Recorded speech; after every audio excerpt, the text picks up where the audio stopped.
So to start off, what made you want to write the commentary in the Star Tribune? Just describe what you wrote and your goal for. Yeah, Zeina, thanks for having me here. Of course. Today, and it was thoughtful of all of you, I think, at the school to think about wanting to pursue this issue of equality, I guess, of people. And what caused me to write that article for the Star Tribune was also published in the Sun.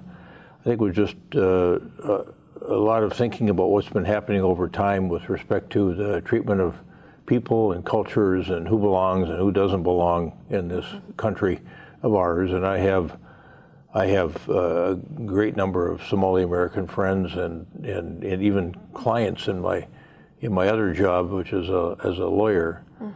And I know that diaspora of 80,000 people, for the most part, is really a hardworking group of people, just like every other immigrant society. They want their kids to be able to go to good schools like Edina High School. They want to succeed themselves, and they've been very, very successful over the 20 plus years they're here. So when someone starts talking about them as some sort of refuse that shouldn't be here, it was really bothersome to me. But I wanted to take a little higher level approach to the issue, and so that caused me to start thinking and writing about it in the way that I did. Thank you. What are some ways that the ICE raids are impacting Minneapolis and specifically Edina to the Somali community?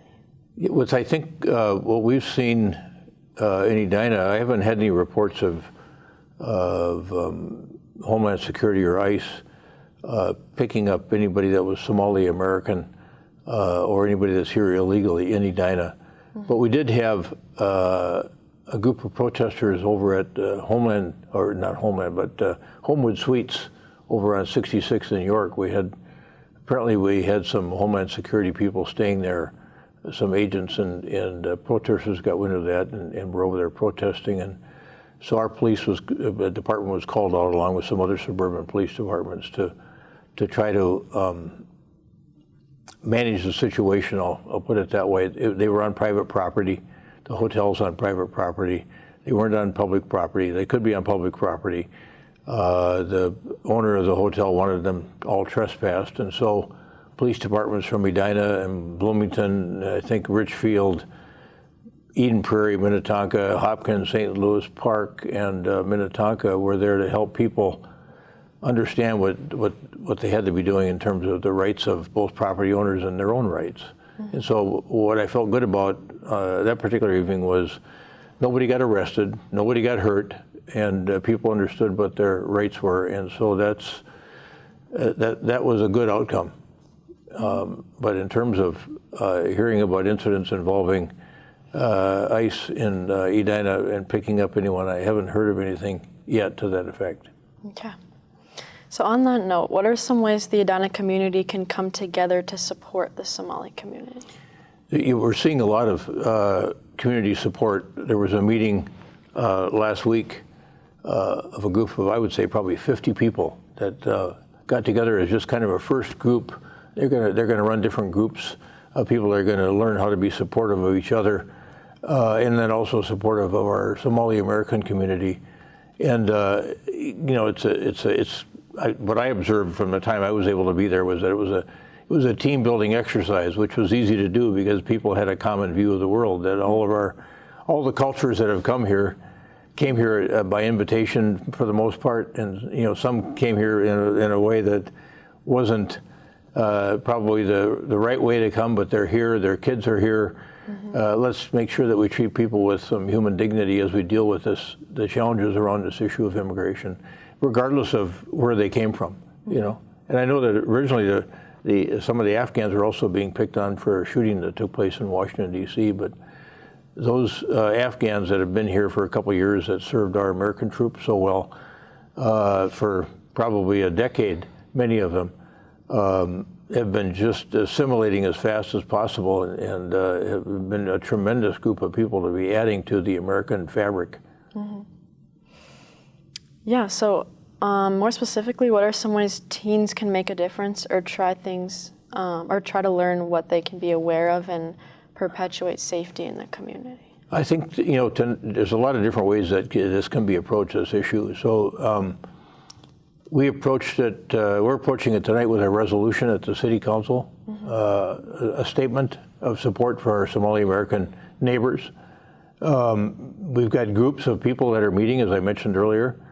I think you'll continue to see people on the City Council that are leaders in our community will be continuing to speak up. Not just for Somali Americans, but for anybody from any culture that helps make up the people of our state. What message do you have for the Somali community at Edina High School and in Edina Public Schools as a whole? I'd say to stay strong, be hopeful. We're going to get past this. As I mentioned in the article, the way a country becomes great is thinking about who it gathers up, and all the different groups that are going forward together in their own way to try to make the country a better place, a state a better place, a town a better place. And so I say stay positive, stay strong. We're going to get through this, and we're going to make sure that people know that we have great respect for everybody that's here, and want to make sure that they're treated with the appropriate level of kindness and compassion and human dignity. Just like you'd treat any stranger, we should treat those amongst us, even, I guess, in that same way.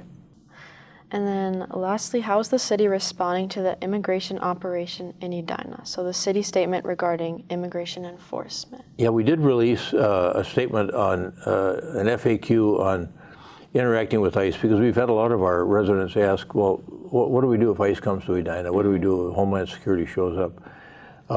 And we're frankly pretty limited in what we can do.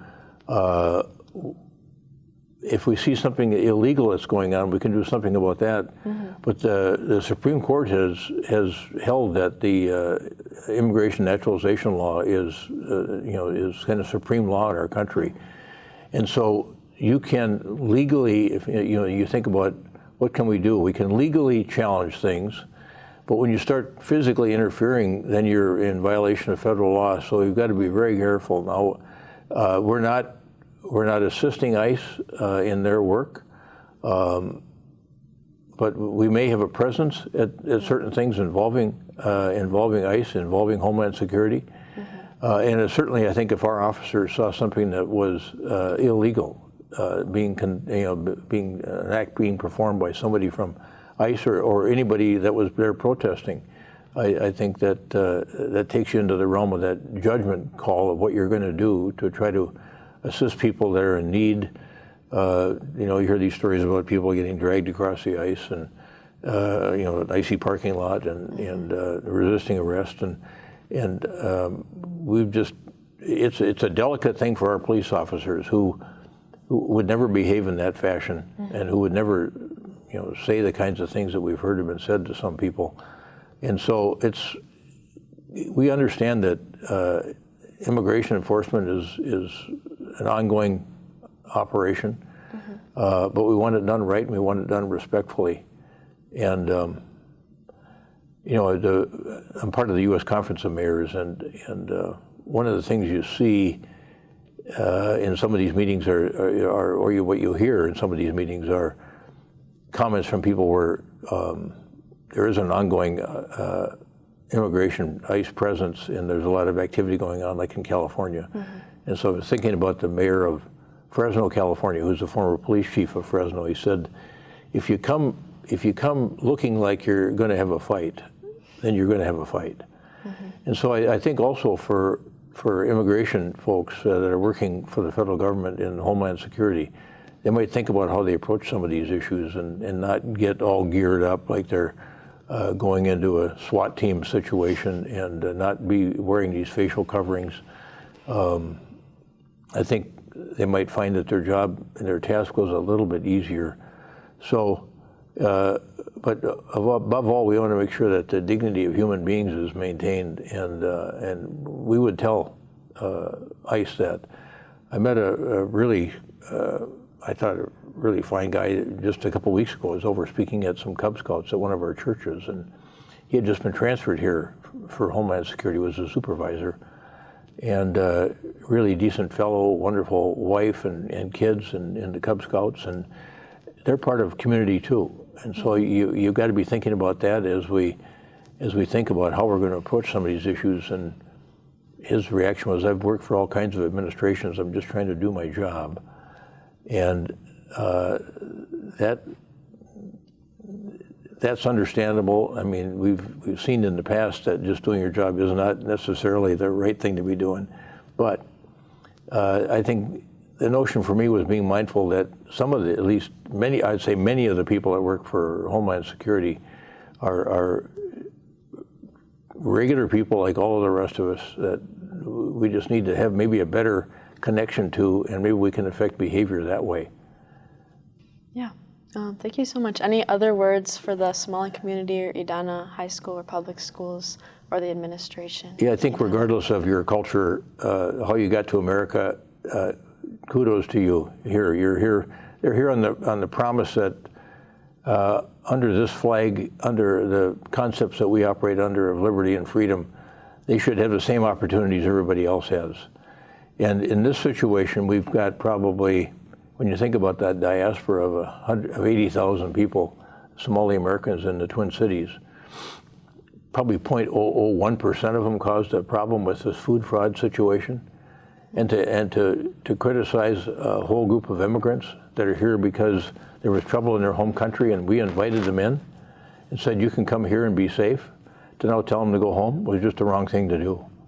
It's not the way you want to be treating people. We want to make sure that we embrace them and hold them close and make sure that we can get through all of this together as people and as different cultures sharing this common experience and this common American experience. Yeah, thank you. After all, we are just a country of refugees from everywhere. So, you know, we're all here coming from different places in our ancestry, and we need to embrace that diversity and be grateful for it, because it makes a place a lot more interesting and a lot better. All right, thank you so much.